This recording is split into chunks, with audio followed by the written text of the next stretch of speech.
Amém? Gente, meu nome é Alessandro, como falaram. Eu atualmente estou morando lá em Londres. A gente está plantando uma igreja lá, eu e minha esposa. E nós temos 3 filhas. Ana Júlia é a mais velha, Maria Luísa, a filhinha do meio, e a Lucy, que nasceu lá em Londres com 1 ano e 4 meses, eu acho, agora. E a gente teve a alegria de ficar esse final de, na verdade, a semana toda aqui em Floripa. Gravamos um álbum também esse final de semana. Tivemos intensivo e foi muito bom. Queria agradecer ao presbitério, os pastores, o Vini e a Amy também, que estão mandando mensagem. E toda a galera do staff aí que ajudou a gente. Muito obrigado. De verdade mesmo, a gente quer construir relacionamento com vocês, com essa igreja. Pra gente isso é muito importante. Eu queria compartilhar com vocês em cima de João 17. Então, se você puder abrir sua Bíblia aí comigo. João 17.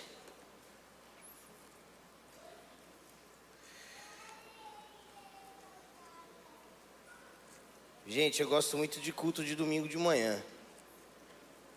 Se eu morasse na praia, então, domingo de manhã vem pro culto, depois tem o dia inteiro, né? Só pra... Antes de eu começar, e da gente começar a refletir aqui em João 17, falar um pouquinho sobre a vida eterna, eu queria indicar um dos livros talvez que mais impactou a minha vida. Eu lembro que eu li esse livro, acho que há uns, talvez, 8 anos atrás, não sei. Chama O Conhecimento do Santo, do Tozer. Esse livro está lá atrás na lojinha de vocês lá. Mais de 500 mil cópias vendidas. Gente, sinceramente, muito do que eu vou falar aqui tem influência desse livro. Eu acho que muito do que todos nós falamos tem influência desse livro. E se você quer crescer no conhecimento de Deus, quer crescer na revelação dos atributos de Deus, esse livro é um começo assim maravilhoso para você. Um começo maravilhoso até para você começar a aplicar em todas as áreas da sua vida. Tem um outro livro. Cadê o Mike? O Mike, como é que chama aquele livro daquele cara de Atlanta? Que ele fala sobre... Como é que ele chama mesmo? Aí depois que você lê esse, tem um livro que chama O Conhecimento de Deus, Billy Humphrey. Só escreve Billy que você vai achar. Então lê esse aqui e depois O Conhecimento de Deus. Então esse aqui vai te dar uma base teológica não tão complexa, dá para todo mundo ler. E depois você vai para aquele lá que ajuda você a aplicar o conhecimento de Deus na criação dos seus filhos, na sua vida comum e por aí vai. Gente, coração, muito do que eu vivo e ensino está nesse livro aqui. Queria indicar para vocês uma coisa que a gente fala bastante lá na nossa igreja One, é leitura. Nós somos o povo do livro. Se nós decidimos seguir Jesus, o nosso Deus deixou para a gente uma literatura chamada Bíblia. Amém? Conhecer a Deus, o nome do livro do Billy, ok? Amém? Estamos felizes? Tá mesmo? Cutuca alguém do seu lado, bem coisa de crente. Cutuca alguém assim, você está feliz? Amém. Gente, crente pode ser feliz, viu? Amém. Vamos ler João 17, versículo 1. Tendo Jesus falado estas coisas, levantou os olhos ao céu e disse: Pai, é chegada a hora. Glorifica teu Filho, para que o Filho te glorifique a ti. Assim como lhe conferiste autoridade sobre toda a carne, a fim de que ele conceda a vida eterna a todos o que lhe deste. E a vida eterna é essa: que te conheçam a ti, o único Deus verdadeiro, e a Jesus Cristo, a quem enviaste. Vamos orar rapidinho. Espírito Santo, essa reunião depende de você.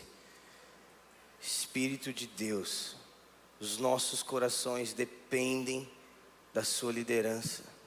Sem a sua presença aqui, nós não conseguimos compreender as Escrituras. Opera no nosso interior. Senhor Jesus, muda as nossas vidas hoje. Nós nunca mais queremos ser os mesmos. Em teu nome, amém. Gente, sem dúvida nenhuma, João 17 é o texto favorito nas escrituras, é o texto talvez que eu mais preguei na vida, assim. E é o texto que talvez embasou tudo que eu faço, as canções que eu escrevo, praticamente todas assim foram tocadas por esse texto. A nossa igreja chama Igreja One, ou seja, Igreja 1, por causa de João 17, por causa da oração de Jesus em João 17. E eu estava conversando um pouquinho com o Vini, eu estava perguntando para ele, porque como eu sou pastor local, toda vez que eu vou pregar numa igreja local, principalmente no domingo, eu tento entender o que essa igreja está vivendo, né? O que essa igreja tem pregado, o que essa igreja, o que o Espírito está comunicando nesse tempo, assim. E o Vini compartilhou algumas coisas, e aí eu estava orando, assim, e eu queria muito, talvez, dividir com vocês aqui o que nos motivou como Igreja One desejar ser uma igreja que tem como ênfase e espinha dorsal a vida de família e discipulado. E às vezes, quando nós começamos a viver a vida da igreja, ou quando nós começamos a frequentar uma igreja evangélica, assim, uma igreja cristã, nós começamos a departamentar as coisas. Ou seja, bom, se nós precisamos de evangelismo, vamos levantar 5 jovens para liderar o evangelismo, e se nós precisamos de sala de oração, levanta 10, se nós precisamos de não sei o quê, e a gente começa a departamentar tudo. Mas, na minha humilde opinião, isso funciona muito bem, mas em algum momento vai faltar vida, e nós não vamos conseguir congregar todo o povo de Deus, olha quanta gente aqui. Nós não vamos conseguir, nós como um só povo, nos reunirmos diante do propósito de sermos uma igreja. Para mim, a chave do que nós estamos tentando construir, não só como igreja, mas como indivíduos, encontra sentido e propósito no conhecimento de Deus. Encontra sentido e propósito na fome e desejo de conhecermos a Cristo e conhecermos quem Ele é profundamente.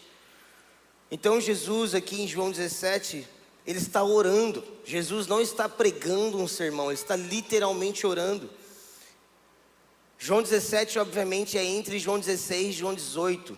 Então desde ali de João 13, João 14, Jesus começa a se despedir de seus discípulos.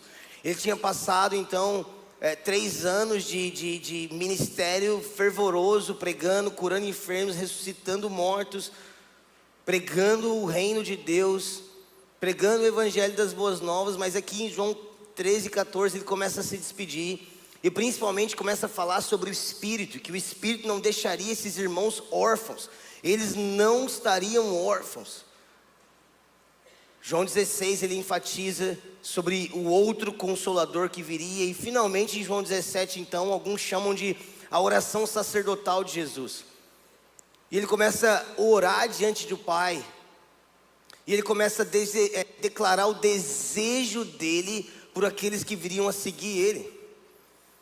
Em João 18 finalmente ele sua sangue, ele é o Getsemane, o famoso versículo que a gente conhece. Mas olha aqui, o que Jesus nos diz: a vida eterna é essa, que te conheçam a ti, o único Deus verdadeiro, e a Jesus Cristo a quem enviaste. Jesus Cristo não te deu apenas uma vida eterna no sentido de muitos anos de vida. Nós precisamos nos perguntar que vida eterna é essa que Jesus nos deu. Você que está aqui hoje, você nasceu de novo, e isso determina se você é salvo ou não. O que determina aqui hoje nessa sala, mesmo que você participe de todos os estudos bíblicos, mesmo que seu filho fale aleluia na hora da janta, mesmo que vocês se reúnam para orar, mesmo que você seja dizimista fiel, o que diz hoje nessa manhã, se você é salvo, não é a sua capacidade de performar uma vida evangélica, ou seja, a sua capacidade de ser um bom crente. A roupa que você veste, o aleluia que você fala, a canção que você canta. O que diz que eu e você somos salvos nascemos de novo pelo Espírito, nascemos de novo pela obra redentiva de Jesus, Estamos vivos? E aqui, gente, isso aqui não é o beabá da vida cristã. Isso aqui é o A a Z da vida cristã. Muitas vezes nós estamos tentando empurrar a nossa vida em direção a uma vida mais fervorosa. A gente quer empurrar a nossa vida em direção a uma vida de discipulado. Por exemplo, você converteu faz 2 anos. Se converteu, né? Vamos ver. Tem que perguntar. E aí nós vemos milhares de teólogos de internet discutindo como o discipulado tem que ser feito na igreja. E nós vemos milhares de pessoas discutindo como a vida de igreja tem que acontecer. E nós estamos empurrando a nossa vida em direção a uma vida fervorosa no Espírito, uma vida fervorosa de oração, uma vida fervorosa de pregação nas ruas. E isso tudo é maravilhoso, mas a pergunta é: existe em nosso coração convicção da obra redentiva de Jesus? Existe em nosso coração convicção de que somos aceitos e amados por Deus, apoiados na obra redentiva de Jesus, no Evangelho e não nas nossas obras? Porque se nós não estamos firmados num alicerce forte e robusto na nossa fé, tudo que fazemos é vento, tudo que nós fazemos aqui é entretenimento. Nós nos tornamos especialistas, irmãos, em consumir culto. Nós, como evangélicos protestantes, nós batemos tanto nos nossos irmãos católicos e dizemos: eles não são praticantes. E nós somos praticantes. A pergunta que os primeiros versículos de João 17 estão fazendo é basicamente a pergunta que a gente pode puxar assim na sua Bíblia: o que é vida eterna? Que vida é essa que Jesus veio me dar? Jesus foi enviado pelo Pai a fim de nos reconciliar com Deus e nos dar vida eterna. Que vida eterna é essa, gente? Que salvação é essa? Você precisava ser salvo? Eu precisava ser salvo? Deixa eu compartilhar um pouquinho a respeito de mim. Eu sou o primeiro cristão evangélico da minha família. E eu me lembro que a primeira vez que alguém falou para mim assim, que Jesus morreu há mais de 2000 anos atrás para me salvar, eu falei assim: não faz sentido nenhum. Eu estou bem, eu não preciso ser salvo de nada. Mas do que nós precisamos ser salvos, irmãos?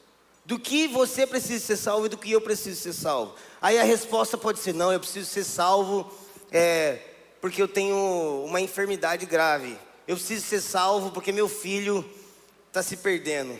Eu preciso ser salvo porque eu estou nas drogas. Eu preciso ser salvo por causa disso ou daquilo. Irmãos, existe uma doença muito mais profunda do que essa. A gente está vivo aqui hoje. E a doença não existe nenhuma capacidade em você de chegar diante de Deus e falar assim: Deus, eu estou aqui diante do seu trono santo, imaculado, incomum, perfeito, e eu consigo olhar para você, Deus, e dizer: eu mereço estar aqui. Porque, irmãos, a pergunta é: se você se compara a mim, você é um cara muito bom. Porque se você me conhecesse para além dos palcos, você veria que eu sou um pecador. Então, quando a gente se compara entre a gente, nós estamos muito bem. É aquela coisa assim: você toca violão muito bem se você se compara a uma pessoa que não toca nada. Mas se você começa a tocar violão do lado do, sei lá, João Gilberto, quem não sabe o que está em pecado. Do lado do João Gilberto, você vai falar assim: meu Deus, eu não sei tocar violão. Então nos falta ponto referente. Então nós vemos para a igreja e nós nos comparamos com o patrão mais pecador que nós já tivemos na vida e fala assim: não, eu tenho uma vida perfeita, eu tenho uma vida boa, eu só preciso, meu filho, olha, você é jovenzinho, eu só preciso vir no culto, ser abençoado, para depois eu cuidar da minha empresa.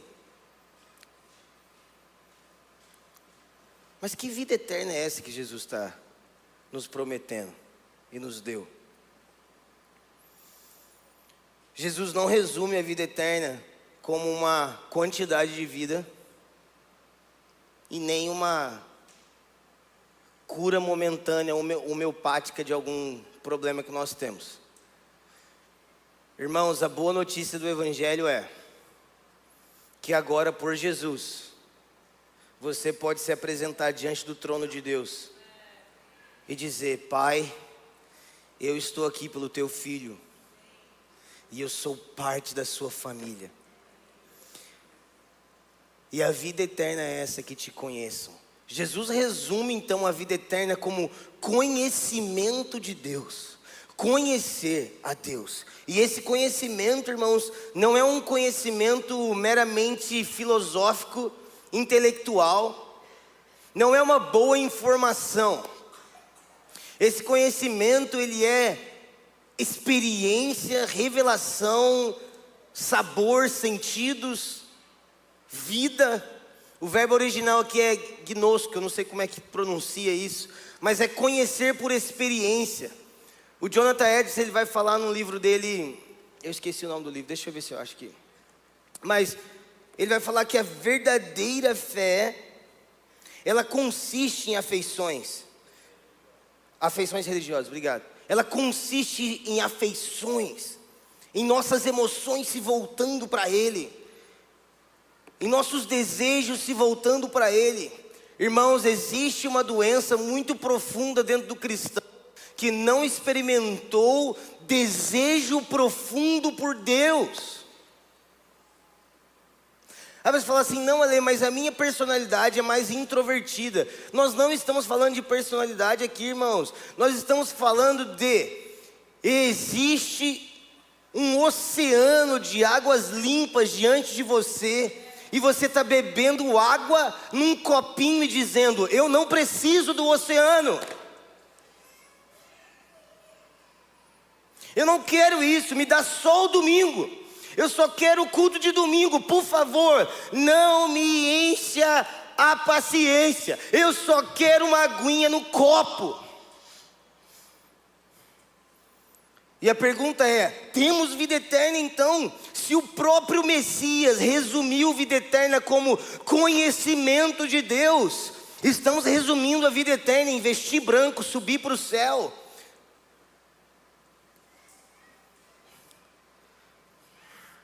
Citamos teólogos, citamos pregadores, citamos textos e textos e textos, fazemos conferências, lançamos novas canções. E no final das contas, nós só queremos fazer parte de uma igreja e poder colocar no nosso Instagram lá, @FHopChurch.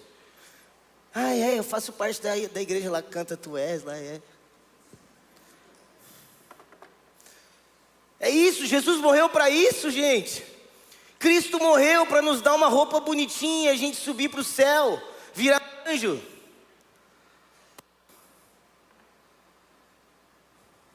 Irmãos, nós podemos fazer de tudo para sermos evangelistas, fazermos de tudo para orarmos, fazermos de tudo para termos discipulado, mas se essa doença da falta de fome não for curada, nós não vamos conseguir. Nós não vamos conseguir. Se nossa fome continuar sendo uma fome de Ozempic, se você sabe que é, te peguei agora, você se entregou. Se você riu é que você sabe o que eu estou falando, você se entregou. Essa fome manipulada, sabe? Essa fome controlada. O salmista diz assim: como a corça, fala comigo, como a corça. Ele se compara a um animal. Ele fala: eu tenho sede como um animal no deserto. Eu tenho sede como um bicho desesperado por águas. Ele não tem sede como uma pessoa bonitinha, comportadinha.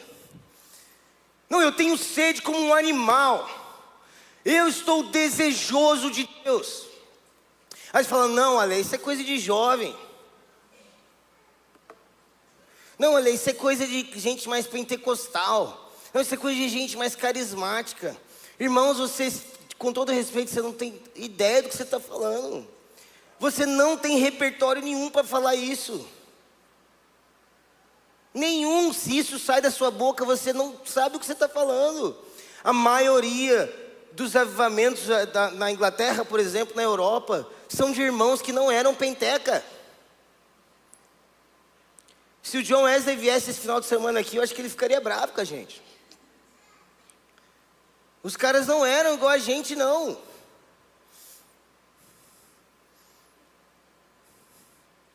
Jonathan Edwards era um irmão reformado.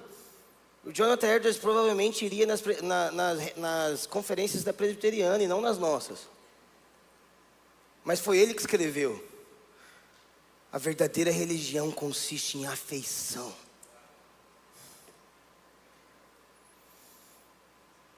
Uma citação desse livro: o que vem à nossa mente quando pensamos em Deus é a coisa mais importante sobre nós.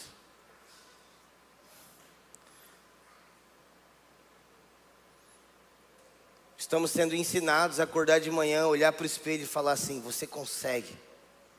Toma 3 pílulas de remédio, uma ducha gelada, seu shake de proteína, faz um post e pronto, você é um vitorioso. Olhe para você, valorize o seu tempo. Mas as Escrituras estão nos ensinando: olhe para Ele. Olhe para Ele, tenha desejo dEle, tenha fome dEle. Irmãos, precisamos ser curados da nossa falta de fome. Vamos lá. Eu não posso fazer isso. Você não pode fazer isso. Essa pregação não pode fazer isso. Só Ele pode fazer isso. Precisamos ser curados da nossa falta de fome. A lei está falando que todo mundo tem que ir para o ministério? Não. Eu só estou falando que todo cristão, todo filho de Deus foi chamado a ter uma vida faminta por Deus. Mas que Deus é esse então que as Escrituras nos chamam a conhecer? Que Deus é esse que Jesus diz: a vida eterna é conhecer esse Deus. A vida eterna é conhecer esse Deus. O Senhor Deus é como um abismo tão profundo que você começa a cair nele e você nunca encontra um chão. Como Michel fala, eu amo isso, que traduz muito: é um pão que te dá mais fome, é uma plenitude que te esvazia, porque existe sempre mais. Os anjos estão ao redor do trono, irmãos, desde até a eternidade, e todos os olhos estão voltados para esse trono, observando cada movimento da majestade gloriosa sentada no trono, e todas as vezes eles ficam: quem é esse Deus? Ele é único, incomparável. Deus não tem falta de nada. Ele não sente falta de nada. Nunca houve um tempo em que Deus estivesse triste, vazio de si mesmo, vazio de propósito. Deus esteve sempre satisfeito. Deus esteve sempre feliz. Deus não criou a terra por uma necessidade. Deus não enviou o seu filho porque ele se sentiu sozinho e precisou te salvar. Deus é único, satisfeito, incomum, glorioso, majestoso. Irmãos, desde antes da eternidade, Deus é. E existe uma comunhão perfeita, que foi chamada de a comunhão do coração ardente, que eu não vou parar de usar isso nunca, inclusive, tá? Quem lê, entenda. A comunhão do coração ardente. O que isso significa? O pai olhando para o seu filho, o filho olhando para o pai, e o Espírito entre eles, o Espírito de amor. Deus é completamente satisfeito na sua relação trinitária. completamente feliz. Não existe nada que Deus ame mais do que seu filho. E não existe nada que o filho ame mais do que o pai. E o espírito de amor entre eles é o Espírito Santo. Deus é uma comunidade de si mesmo. O Deus que nós somos chamados a conhecer é uma família.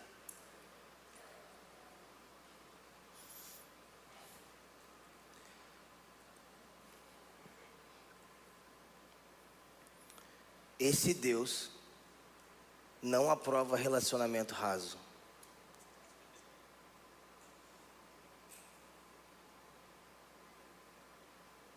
Porque esse Deus é relacional. Irmãos, esse é seu pai, né? Dá pra ver. Mas eu acho que tu parece mais ela, né? Sei lá. Vocês estão, tá bem? Bem? Vieram visitar? Ah, bom. Isso é bom. Oi? Ah, bom demais. Foi mal, gente. Infelizmente, eu tenho aqueles probleminha também que tá na moda. Volto. Tem uns outros aí também, mas ainda não tá na moda. Quando tiver, a gente fala. Perdi completamente. Deus é uma família. Deus é uma comunidade de si mesmo. Completamente satisfeito. E por isso esse Deus relacional não aprova que nós nos relacionemos de maneira impessoal e rasa. Irmãos, por que a igreja é chamada a ser uma família? Porque Deus é uma.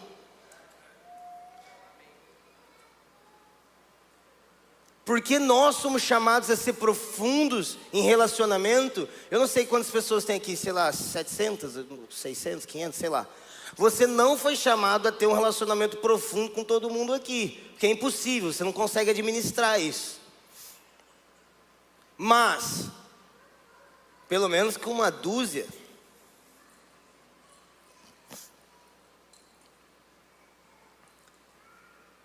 nós viramos especialistas em estarmos ocupados, gente.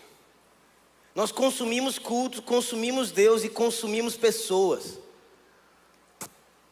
Estão vivos ainda?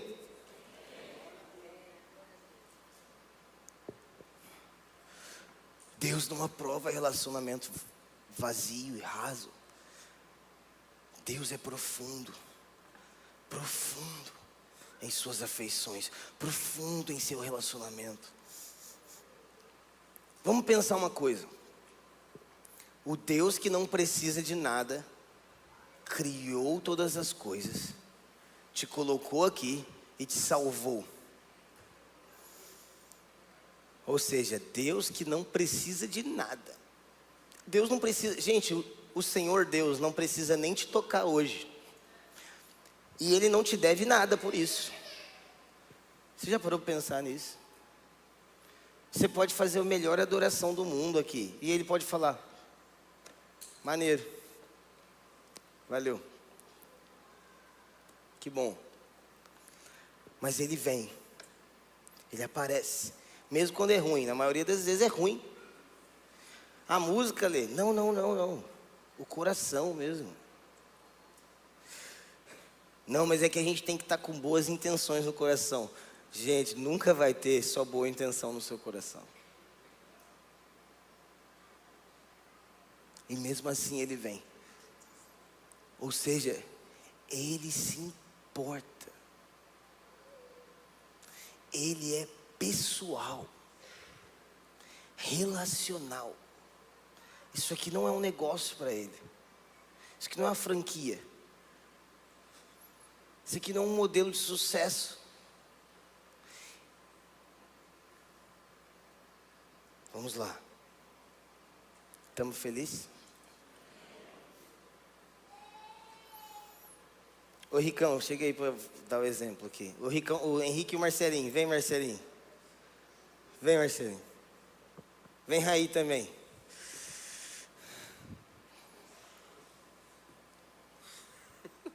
Gente, vai fazer um teatro aqui, pode ser? Vamos aplaudir o Henrique? A Marcelinha lá da igreja de São Paulo e o Raí era da igreja de Juiz de Fora, agora está congregando aqui. Vamos fazer o seguinte, você quer ser o pecador, você quer ser Jesus, você é pecador, então fica lá longe. Pelo menos o seu personagem é fiel, né? É fiel. Você quer ser Jesus, você quer ser o pai? Pode escolher. Você vai ser o pai, eu acho que você tem mais tamanho para ser pai. E você é Jesus, tá com cara de Oriente Médio, vai. Estamos aqui? Vocês estão comigo? Beleza. Você é o Henrique. E eu também. Pecadores. Mano, tenta fazer silêncio. Essa parte é importante. Ai. Peraí, cara, esse mic não sai da boca, cara. Eu preciso rir agora. O Henrique é pecador igual você, igual eu. E o Henrique era inimigo de Deus. Isso é importante. Não é só que você era pecador, não. Você era inimigo de Deus. Ou seja, não é que você não ia para o céu. É que você merecia o inferno.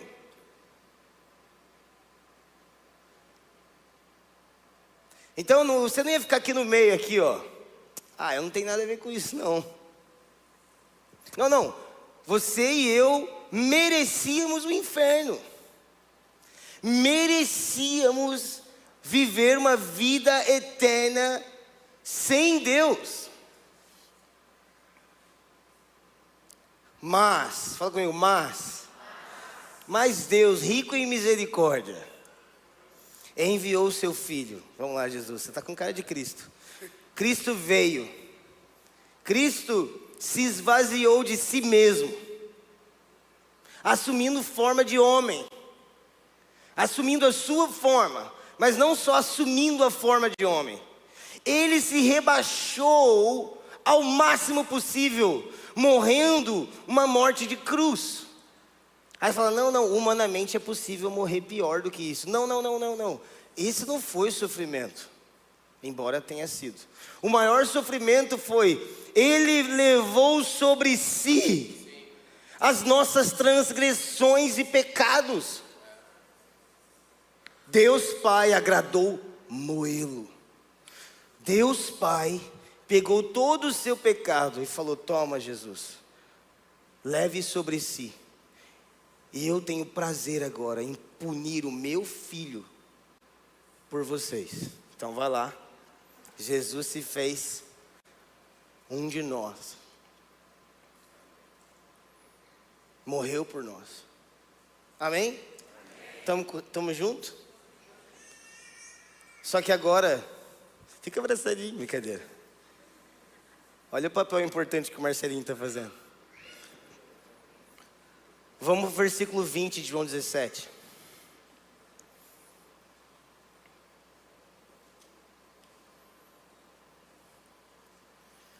Não rogo somente por estes, mas também por aqueles que pela sua palavra hão de crer em mim, para que todos sejam um, como tu, ó Pai, o é em mim e eu em ti, que também eles estejam em nós, para que o mundo creia que tu me enviaste. Ponto.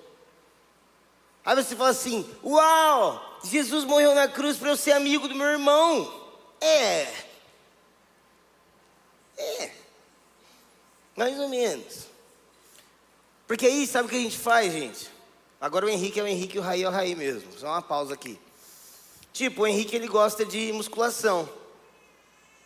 Aí eu converso com o Henrique sobre musculação. E o Raí gosta de futebol. Eu converso com o Raí sobre futebol. Só que quando acaba assunto em comum, nós não temos comunhão. Aí o que a gente faz? Tenta fazer futebol e academia funcionar junto, para a gente ter comunhão. Essa unidade feita na força não é unidade proposta pelas Escrituras. Vamos lá, alguém. Olha o que Jesus fez. Volta, Jesus, comigo. Tinha 30 maneiro? Vamos aplaudir o pai?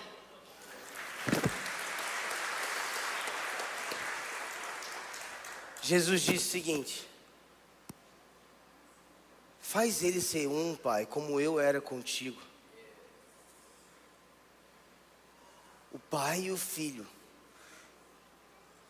que desfrutam desde a eternidade até a eternidade, de intimidade profunda, de comunhão profunda, eterna e perfeita. Quando Jesus ressuscita dentre os mortos, o que ele faz? Vem, Henrique. Ele não te chama para ser parte da igreja F-Hop, nem da igreja One, nem da igreja, sei lá. Ele não te chama, vem, agora você pode lançar um álbum no Spotify. Vem, agora você pode ser rico. Todas essas coisas são legais, tomara que aconteça. Mas o que ele te chama é, vem, agora vocês podem fazer parte dessa realidade. Dessa realidade aqui. E isso, irmãos, não sei se essa palavra te assusta, mas não deveria. Isso é místico. Isso é por revelação. Isso não é 1 mais 1 igual a 2. Isso é revelação, isso é dado pelo Espírito. Quando nós nascemos de novo, é plantada uma fome dentro da gente que só pode ser saciada pelo conhecimento de Deus. E o conhecimento de Deus é um Deus relacional. Quantos creem que Jesus vai voltar fisicamente? Ele não precisava fazer isso. Quantos creem que Deus vai encher toda a terra da sua presença? Quantos creem que Ele vai reinar fisicamente em Jerusalém? Aleluia, confissão de fé está rolando. Deus é relacional, próximo. E a igreja deveria ser isso. Não por esforço apenas, mas por revelação sendo recebida através do novo nascimento. Nós não fomos chamados, irmãos, a sermos um pelo esforço humano. Nós fomos chamados a sermos um ao nos submetermos à obra da cruz. Amém? Cara, sério, sem a sua participação. O Marcelo fez muita coisa. Vamos aplaudir, meu irmão?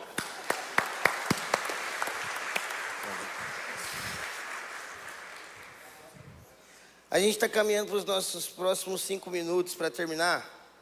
Se tiver aquele teclado que começa a fazer as pessoas sentirem Deus. João 17, versículo 24.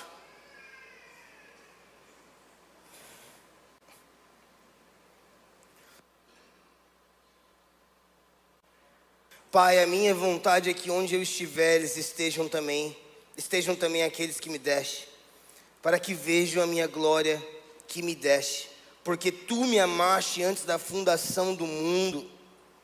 Pai justo, o mundo não te conheceu, mas eu te conheci, e estes conheceram que tu me enviaste. Eita.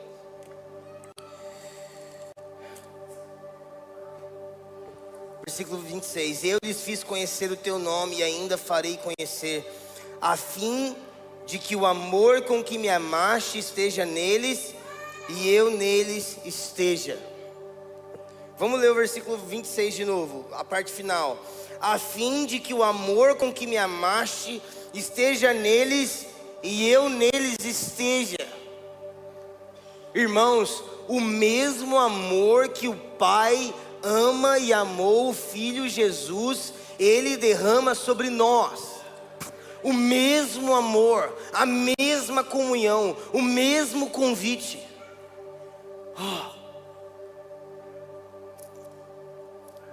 Nós não somos órfãos. Nós não somos carentes. Nós não somos abandonados ou esquecidos por um Deus completamente distante. Veja bem, a santidade de Deus o faz ser completamente separado e único.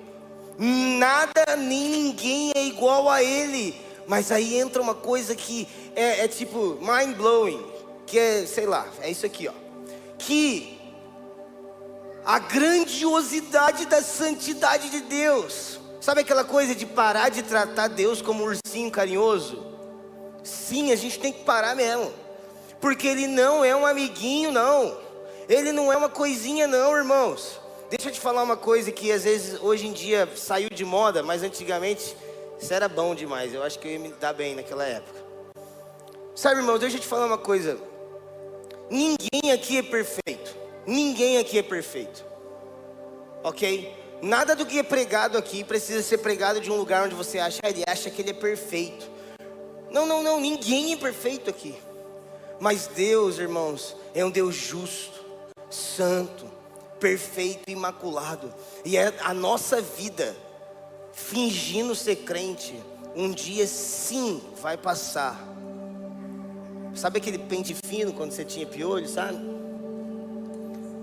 Ele vai sim olhar para o seu interior e vai procurar a realidade na sua vida de fé. Isso vai acontecer. Todos nós seremos provados pelo fogo. Todos nós, como diz 1 Coríntios 3, o fogo de Deus vai ver se era palha, se era feno, se era pedra preciosa. Todos nós passaremos por isso. E isso não é responsabilidade do seu pastor. A falta de fome no seu interior não é culpa de ninguém. A falta de desejo de conhecer a Deus não é culpa de ninguém. Ah não, Ale, é que eu sou muito jovem.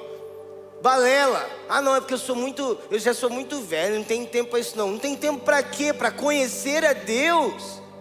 Billy Graham morreu e perguntaram para ele: o que você faria diferente? Ele: eu leria mais a minha Bíblia. Pelo amor de Deus, gente, se isso não mexe com você, dá vontade de pegar meu violão e quebrar aqui, de tão desesperado que eu fico quando eu ouço esse tipo de coisa. Eu estava vendo agora, antes de vir, o testemunho de um pastor de 90 anos, tremendo assim, o olhinho dele até caindo, velhinho. E ele falando para tipo a mocidade, né? Aquelas igrejas bem tradicionais, falando para a mocidade: se eu voltasse atrás, eu teria só orado mais, buscado mais.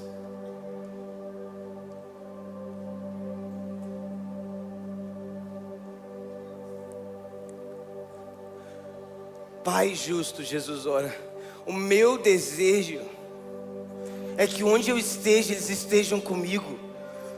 Olha o desejo de Jesus, irmãos. Olha a vontade do coração do seu Messias. A vontade do coração do seu Messias é: se acheguem perto de mim, estejam onde eu estou. Pelo amor do Pai, pelo amor do Pai, que me amou antes da fundação do mundo e agora te ama da mesma maneira, da mesma medida.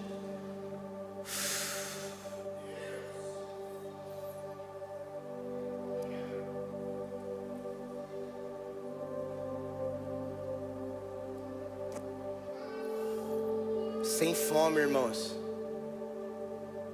não dá. Nós precisamos ser batizados com santo desespero. Santo desespero. Sem fome a gente não consegue. A gente não dá. Deixa eu te falar uma coisa. O que nós precisamos, só Ele pode dar. Só Ele pode dar. Ninguém pode te dar. Você se sente sozinho. Você fala: cara, eu quero ter comunhão com pessoas. Eu me sinto só. Eu te entendo. Eu sinto a sua dor. Você pode ser intencional. Você pode procurar ter amigos. Mas no fim das contas, tanto você como esse amigo precisam do Espírito. Precisam de um toque de Deus. E sabe, irmãos, eu e o Henrique, por exemplo, a gente é amigo há 10 anos já. E não só amigo, porque ser só amigo é tranquilo, mas fazer ministério junto, difícil. Nós já brigamos tantas vezes, discutimos tantas vezes. no final das contas, o que faz a gente continuar junto? É o amor que eu tenho pelo Rick? Não. É o amor que o Rick tem por mim? Não. É o amor que nós temos por Deus.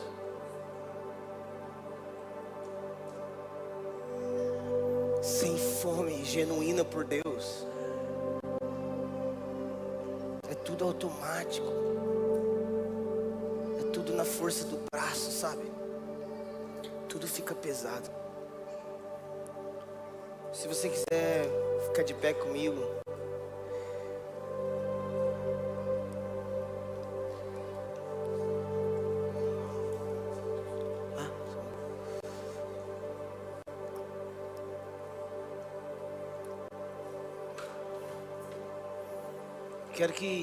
Quero te convidar a fazer sua própria oração agora. Feche seus olhos.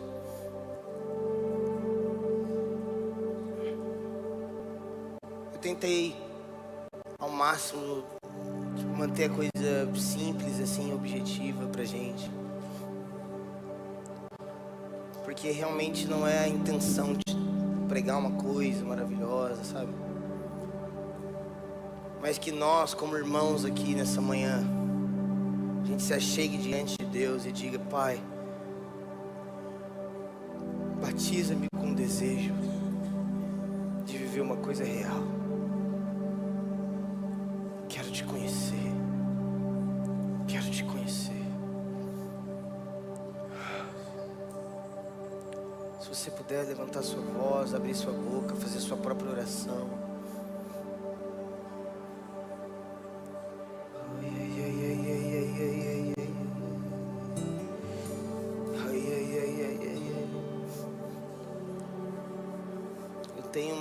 Eu vi uma visão de gotas de água caindo assim sobre alguns de vocês. Deus está batizando o nosso interior com lágrimas.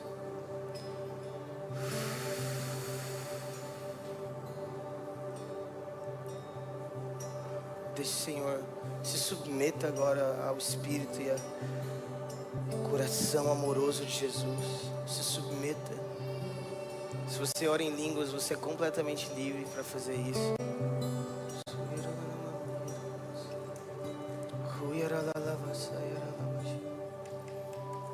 Espírito Santo, batiza-nos com fome nessa manhã.